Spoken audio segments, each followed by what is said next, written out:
আমি জনাব আশরাফ কায়সারের কাছে এখন আসি। জনাব আশরাফ কায়সার, কয়েকটি বিষয় আইন শৃঙ্খলা।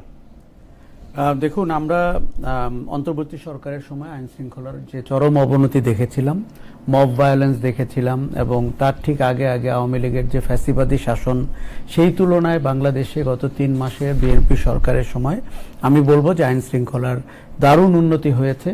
এবং কিছু ব্যতিক্রম অবশ্যই আছে, কিন্তু রাজনৈতিকভাবে সংগঠিত মানে সরকারের যে দল থাকে তাদের যে আইন শৃঙ্খলার অবনতি করার ক্ষমতা, সেই জায়গাটিতে বিএনপিকে আমরা কোনোভাবেই এখনো দেখছি না।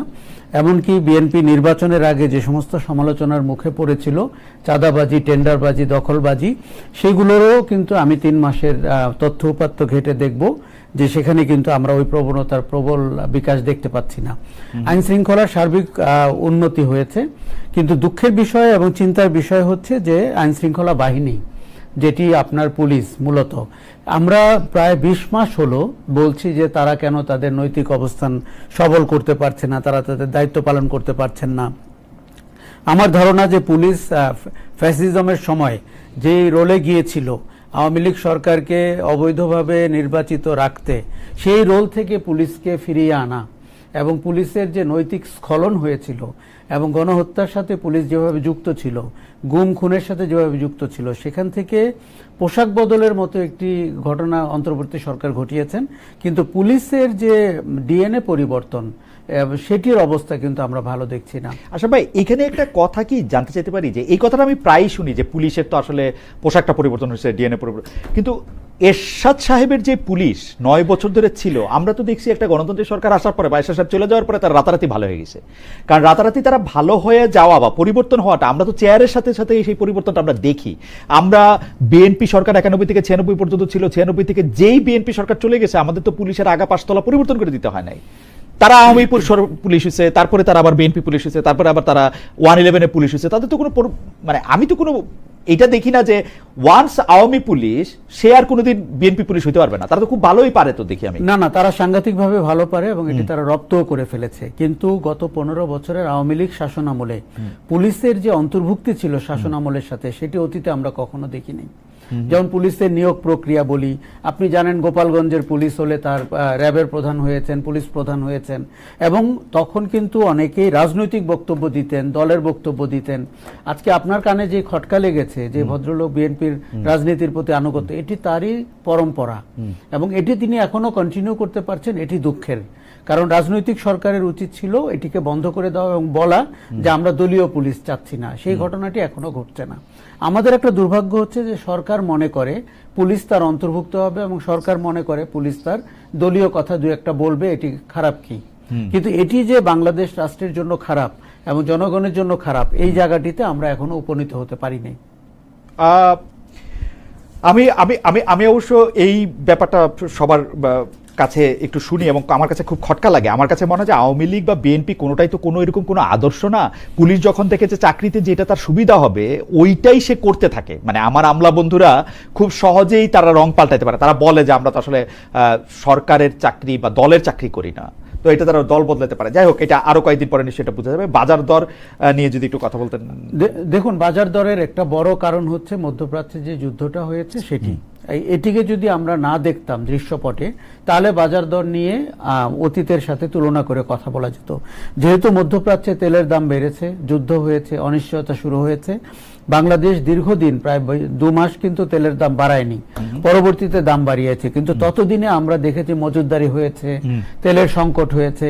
আমি বলবো যে সরকার তার ব্যবস্থাপনার জায়গায় অত্যন্ত অদক্ষতার পরিচয় দিয়েছে এবং যেভাবে আপনার দলের লোকজনই হয়তো মজুতদারির সাথে যুক্ত ছিল, তাদেরকে একটা সুবিধা দিয়েছে পরবর্তীতে তেলের দাম বাড়িয়ে। কিন্তু তেলের দামের সাথে তো নিত্য প্রয়োজনীয় সবকিছুর দাম যুক্ত, পরিবহনের দাম মূল্য যুক্ত, এমনকি সবজি, তারপরে আপনার যে কাঁচা বাজারের মূল্য যুক্ত, সেই জায়গাটিতে মূল্য বৃদ্ধি ঘটেছে।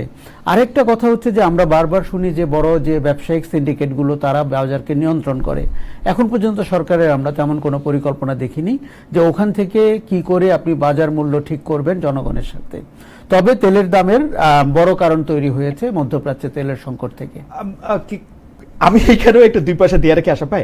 জিনিসটা হলো মধ্যপ্রাচ্যের যুদ্ধ, কিন্তু মধ্যপ্রাচ্যের যুদ্ধের আগে ইউক্রেনের যুদ্ধ ছিল, ইউক্রেনের যুদ্ধের আগে করোনা ছিল, করোনার আগে হচ্ছে যে আবারও মিডল ইস্টে একটা অন্যরকম টেনশন ছিল। এরকম আন্তর্জাতিক বাস্তবতার মধ্যে দিয়েই তো আমরা, তার আগে ঠান্ডা যুদ্ধ পর্যন্ত যদি যাই, আন্তর্জাতিক বাস্তবতার মধ্যে দিয়েই তো আমরা আছি আসলে। এইটা তো মানে অভ্যন্তরীণ বাজার কাঠামো, এটি অবশ্যই দুটি দিক আছে। জি। একটি হচ্ছে যে আপনি আন্তর্জাতিক বাজারের সাথে সম্পর্কিত জায়গাগুলোতে আপনাকে অবশ্যই ওই বাজারের কথা ভাবতে হবে। দ্বিতীয় হচ্ছে আপনি অভ্যন্তরীণ বাজার ব্যবস্থাপনার জায়গায় ঠিক আছেন কিনা। আমাদের সমস্যা হচ্ছে আমাদের অভ্যন্তরীণ বাজার ব্যবস্থাপনা ঠিক নাই। সেখানে সিন্ডিকেট আছে, সেখানে আপনার মজুতদারি আছে, সেখানে আপনার যিনি উৎপাদক তিনি তার মূল্য পাচ্ছেন না, মধ্যস্বত্বভোগীরা মূল্য পাচ্ছেন, তার সাথে যুক্ত হয়ে যায় এই যদি আপনার আন্তর্জাতিক বাজারে কিছু ঘটে। এবং কিন্তু উল্টোটা কিন্তু আমরা দেখি না, আন্তর্জাতিক বাজারে যখন দাম কমে তখন কিন্তু আপনি বাজার মূল্যে দাম কম পান না। এই ইনহেরেন্ট দুর্বলতা কিন্তু আমাদের সবগুলো সরকারের সময় দেখা যায়। আসলে যেটি সমস্যা হচ্ছে যে একটি রাজনৈতিক সরকার আসলে তার মতাদর্শের লোকরা চলে আসে এবং তাদেরকে কিছু দেখভাল করার দায়িত্ব সরকারের উপরে পড়তে হয়। আপনি খুব ঠিকভাবে বলেছিলেন যে বিএনপি আওয়ামী লীগ তো আদর্শিক দল না, ওই দলগুলোর আদর্শের প্রতি উদ্বেলিত হয়ে কেউ কিছু করেছে আমি আজ পর্যন্ত দেখিনি। এগুলো হচ্ছে পাওয়া না পাওয়ার দল। যখন বিএনপি আসবে আমি বিএনপি হয়ে যাব, যখন আওয়ামী লীগ থাকবে আমি আওয়ামী লীগ হয়ে যাব আমার কিছু স্বার্থ হাসিলের জন্য। এখনো তাই ঘটছে। আপনি যদি রাজনৈতিক সংস্কার, বিরোধী দলের প্রতি আচরণ, সংবাদ মাধ্যমের স্বাধীনতা, দেখুন পার্লামেন্টের দিকে যদি আমরা তাকাই, এই কথাটি আমরা শিখেছিলাম শেখ হাসিনার কাছ থেকে যে পার্লামেন্টের বিরোধী দল, কারণ উনি বিএনপিকে বাইরে রেখে, সব 44টা দলকে বাইরে রেখে জাতীয় পার্টিকে নিয়ে একটি পার্লামেন্ট করেছিলেন। এবং খুব আমাদের হাসি আসতো যখন উনি পার্লামেন্টের বিরোধী দল এবং পার্লামেন্টের বিরোধী দলের নেতাকে খুব সম্মান করতেন। যাই হোক, এখন পার্লামেন্টে যারা বিরোধী দল আছেন, জামাত ইসলামী এবং এনসিপির, আমি তো মনে করি তারা জামাই আদরে আছেন। কেননা তাদেরকে আপনি খেয়াল করে দেখবেন যে জামাত ইসলামীর 71 জন সদস্য কিংবা এনসিপির 6 জন মিলিয়ে তাদের পার্লামেন্টে, বিশেষ করে এনসিপির সদস্যদের তাদের অ্যাক্টিভিটির কারণে পার্লামেন্ট কিন্তু বেশ গরম হয়ে থাকে। তারা ইচ্ছা মতো ওয়াকআউট করেন, তারা কখনো উত্তর গেটে চলে যান বাইতুল মোকাররমের। তারা এই মুহূর্তে পার্লামেন্টারি রীতিনীতি না মানতে পারলেও তারা ইস্যুগুলো নিয়ে কিন্তু পার্লামেন্টে কথা বলতে পারছেন। ফলে বিরোধী দলের ব্যাপারে সরকারের যে আহ্বান রয়েছে যে সংসদীয় কমিটিগুলোতে তাদেরকে রাখতে চান, ডেপুটি স্পিকার রাখতে চান, যেটি আপনার সংস্কারেও ছিল, যেটি তাদের 31 দফাতেও ছিল, সেই জায়গাটি তারা নিচ্ছেন না আমার ধারণা তাদের রাজনৈতিক কৌশলের কারণে। কিন্তু তাদের যে পার্লামেন্টের ভেতরের রাজনীতি, সেটিতে কিন্তু তারা যথেষ্ট সময় পাচ্ছেন, যথেষ্ট সোচ্চার রয়েছেন, যথেষ্ট সরব রয়েছেন। আমাদের একজন দর্শক আমাকে প্রশ্ন করেছেন যে জনাব খালেদ, বাংলাদেশ তেল কি ইউক্রেন থেকে আমদানি করে? না, ইউক্রেন থেকে আমদানি করে না, কিন্তু ইউক্রেন যুদ্ধের কারণে তেলের সরবরাহ সহ আন্তর্জাতিক বাজারের পণ্যের দাম সহ, তেলের দাম সহ পণ্যের দাম অনেক বেড়েছিল, সেটাও ঠিক আর কি। ভাই, বিরোধী দলের প্রতি আচরণ এবং সংবাদ মাধ্যমের প্রতি স্বাধীনতাটা যদি একটু বলতেন। আমি আপনাকে পার্লামেন্টের ব্যাপারে আরেকটা কথা বলি। বিরোধী দল তো বলেছিল যে তারা ছায়া সরকার গঠন করবে, কোথায় গেল? এবং আমরা যদি বাজেটের আগে দেখি যে সরকার বাজেট প্রণয়ন করবেন, বিরোধী দলের মতামতগুলো কোথায়? অর্গানাইজড ওয়েতে কিন্তু বিরোধী দলকে আমরা সংসদীয় গণতন্ত্রের মতো করে এখনো ব্যবহার করতে দেখছি না। তাদের বরং সুযোগ রয়েছে সরকারকে চ্যালেঞ্জের মুখে ফেলতে, ভিন্নমত তৈরি করতে এবং বিকল্প প্রস্তাবনা দিতে। আপনি যদি গণমাধ্যমের স্বাধীনতার কথা বলেন, আমি আপনাকে বলি সেটা হচ্ছে যে আমরা আওয়ামী লীগ আমলে যেভাবে গণমাধ্যমকে ঝুঁকে পড়তে দেখেছিলাম, গণভবন কেন্দ্রিক সম্পাদক বৃন্দ এবং মালিকরা ঝুঁকে গেছিল, বর্তমান পরিস্থিতি কিন্তু আবার বিএনপির পক্ষে সেরকম তৈরি হয়েছে। এইখানে দেখুন, আপনি সবগুলো বড় প্রতিষ্ঠানেই বিএনপি পন্থী লোকদেরকে দায়িত্ব দেওয়া হয়েছে সম্পাদকের কিংবা সম্পাদনা পরিষদের। তাতে আপনি কি পাবেন? আওয়ামী লীগ কি পেয়েছিল এইসব দলবাজ সম্পাদকদের কাছ থেকে? আওয়ামী লীগ পালিয়ে যাওয়ার কয়েক সেকেন্ডের মধ্যে হয়তো তারা, অথবা তার আগে পালিয়ে গেছে। কাজেই এটি যে সম্ভব না এবং এটি যে ভালো কোনো নিদর্শন না, আপনার কোনো উপকারে আসে না, সেটি বিএনপির বোঝার ব্যাপার রয়েছে। আরেকটা জিনিস, আমি এই যে সম্পাদক পরিষদ এবং নোয়াবকে দেখছি 3 মাস 2 মাস পর পর প্রধানমন্ত্রীর সাথে দেখা করেন। দেখুন, এটি সৌজন্য বৈঠক হিসাবে খারাপ না, কিন্তু আপনার সাবজেক্টের সাথে 2 মাস পর পর আপনি দেখা করলে কি করে হবে? তাহলে তো আপনি সাংবাদিকতাটি করতে পারবেন না। কাজে আমি এটিও সতর্ক করছি, মানে এক ধরনের সৌজন্য সম্পর্ক থাকা ভালো, কিন্তু আপনি যেন ভুলে না যান যে আপনার রাজনীতি, আপনার প্রধানমন্ত্রী, সরকার আপনার অন্যতম প্রধান সাবজেক্ট।